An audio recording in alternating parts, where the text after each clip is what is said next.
ہوتا ہے کہ کیا کریں ان کی راہ پر چلنے کے لیے. سب سے زیادہ کثرت سے پوچھا جانے والا سوال یہی کہ مولانا کیا کریں کہ خود کو اہل بیت سے قریب کریں. ہر دوسرے تیسرے دن یہی سوال کسی نہ کسی الفاظ میں گھوم کر آ رہا ہوتا ہے. مولانا یہ بتائیے کہ کیا کریں کہ اہل بیت سے قریب ہو جائیں. اور جو ہم نے علماء سے اساتذہ سے سیکھا ہے، میں اپنے پورے یقین کے ساتھ آپ سے کہہ سکتا ہوں کہ سوال یہ نہیں ہونا چاہیے کہ کیا کریں، سوال یہ ہے کہ کیا نہ کریں. یعنی اس کی فکر کیجئے، اس کی فکر نہ کیجئے کہ کیا کرنا ہے، پہلے اس کی فکر کیجئے کہ کیا نہیں کرنا ہے. ہمیں سے بہت سے ایسے ہیں کہ جو بہت نیک کام کرتے ہیں اپنی زندگیوں میں، لیکن وہ باقی نہیں رہ پاتے نیک کام. مسئلہ یہ ہے. دیکھیں ورنہ نیک کام کتنے کیے ہیں ہم اور آپ نے. مثلا فرض کیجئے کہ نماز جماعت کا ثواب، آپ نے حدیث سن رکھی ہوگی کہ اگر حضور نے فرمایا کہ 10 افراد یا اس سے زیادہ نماز جماعت میں شریک ہو جائیں تو پھر اتنا ثواب ہے اس کا کہ جن و انس مل کر اس ثواب کو نہیں لکھ سکتے.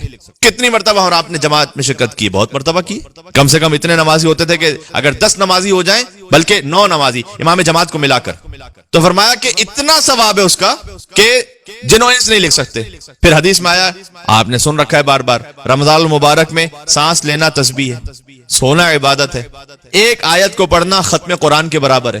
سبحان اللہ، کیا جانے. بھئی کتنے رمضان ہماری زندگیوں میں گزرے، کتنی مرتبہ ہم نے قرآن پڑھا ہے؟ بہت مرتبہ. اعمال شب قدر کی. تو بات سوال یہ ہے کہ پھر یہ زندگی بدل کیوں نہیں رہی؟ پھر یہ سب کہاں جا رہا ہے؟ سادہ سی بات ہے، اگر آج کی ماڈرن لینگویج میں کہوں کہ یہ اس اکاؤنٹ میں جا رہا ہے کہ جو ہیک ہوا ہے شیطان کے ہاتھوں. اللہ اکبر. آپ یہاں سے ڈپازٹ کر رہے ہیں، وہ وہاں سے ڈیبٹ کر رہا ہے، بچ کچھ نہیں رہا حساب میں. مشکل ہی ہو رہی. یہ نہیں کہ ہم کو نیکی کم کر رہے ہیں، ہم میں سے بہت سارے لوگ بہت سارے نیکی کے کام کر رہے ہیں، اور ہم سے غلط بیانی بھی نہیں کی گئی روایات میں کہ بھائی یہ نیکی کرو تو ایسا ثواب ملے گا، اتنے حج کا ثواب، اتنے عمروں کا ثواب. یہ سب حق ہے، لیکن ساتھ میں کچھ کام ایسے بھی ہو رہے ہیں کہ ان عبادات کا اثر فیڈ ہو رہا ہے، ضائع ہو رہا ہے. مولوی نے اپنی مثنوی میں یہ کہا ہے کہ گرنموشی دوست در انبار ماست، گندم اعمال 40 سال کجاست. مطلب اس کا یہ ہے کہ اگر میں 40 سال تک، ایک مثال دی انہوں نے کہ ایک ویئر ہاؤس ہو، اس میں ویٹ جمع کرتا رہا، 40 سال تک میں نے گندم جمع کی، تو 40 سال بعد جب میں اس ویئر ہاؤس کو کھولوں گا تو ایکسپیکٹیشن یہ ہوگی نا کہ بھئی اتنی گندم ہوگی کہ وہ باہر نکل رہی ہوگی، اور جب دروازہ کھولا تو کچھ بھی نہیں تھا، خالی تھا ویئر ہاؤس. تو مولوی نے مثنوی میں اس کو سمجھایا کہ مسئلہ پتہ کیا ہے؟ مسئلہ یہ ہے کہ ایک، پھر آگے کہتے ہیں کہ اگر وہ چوہا نہ ہو کہ جو آ کر اس گندم کو، اس انبار کو کھا رہا ہے، تو پھر گندم اعمال لے 40 سال کجاس. اگر ایسا نہ ہوتا تو پھر 40 سال کے اعمال ہوتے اس کے اندر نہیں ہے. اس کا مطلب ہے کہ کہیں پہ کوئی لوپ ہول موجود ہے.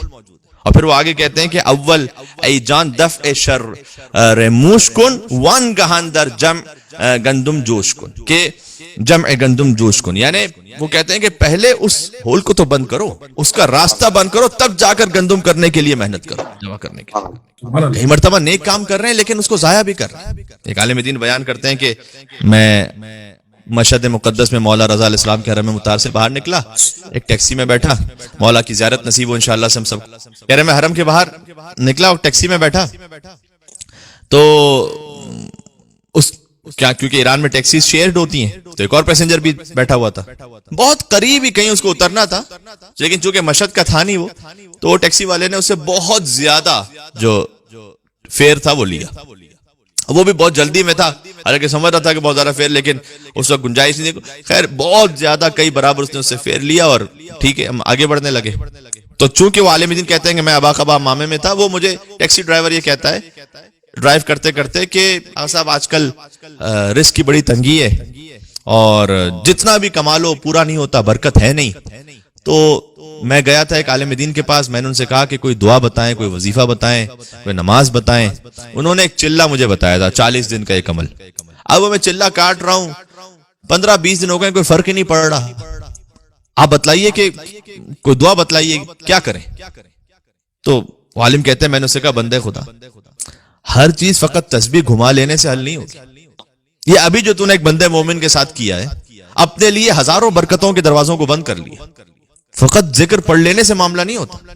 اسی خاطر ہے کہ جب ایت اللہ بہجت سے پوچھا جاتا تھا کہ کوئی ذکر بیان کیجئے، تو وہ معمولاً جواب یہ دیتے تھے کہ سب سے اہم ذکر ذکر عملی ہے. کیا کہنے، سبحان اللہ. ذکر لفظی نہیں ہے، ذکر عملی ہے. سبحان اللہ. یعنی سبحان اللہ، سبحان اللہ. کوئی میں آپ سے اطمینان کے ساتھ کہہ رہا ہوں جو ہم نے بات کہی کہ کئی مرتبہ ہم یہ پوچھتے ہیں نا کہ ہمیں کرنا کیا ہے، ہمیں درخت یہ پوچھنا چاہیے کہ ہمیں کیا نہیں کرنا. وہ جو نہیں کرنا ہے اس سے ہم رک جائیں نا تو یقین جانیے کہ کوئی ایک مستحب کام بھی آپ نہ کیجئے، بس حرام چھوڑ دیجئے. کوئی ایک مستحب کام بھی نہ کیجئے، حرام نہ کیجئے، یہ زیادہ اہم ہے. اللہ اکبر، اللہ اکبر، واہ کیا کہنے قبلہ، ماشاءاللہ. یقین فرمائیے آپ چند دن یہ کام کر کے دیکھ لیجئے گا میں اور آپ کہ چاہے کوئی مستحب کام نہ کریں، صرف حرام چھوڑ دیں، چند دنوں میں در و دیوار سے برکتیں ہماری زندگیوں میں شامل ہونا شروع ہو جائیں گی. ہائے ہائے ہائے ہائے. ارے کیا کہنا ہے قبلہ. کئی مرتبہ ان حرام کاموں کی وجہ سے ہماری زندگیوں میں معاملات رکے ہوئے اور ہم یہ سمجھ رہے ہیں کہ ہم کوئی بہت لمبا ایک سجدہ کریں گے اور معاملہ سارا حل ہو جائے گا. ناظرین اگر میں ایسا نہیں ہے. کئی مرتبہ ہے کہ ہم نے قطع رحمی کی بھی ہے، غصہ کسی کا زیادہ ہے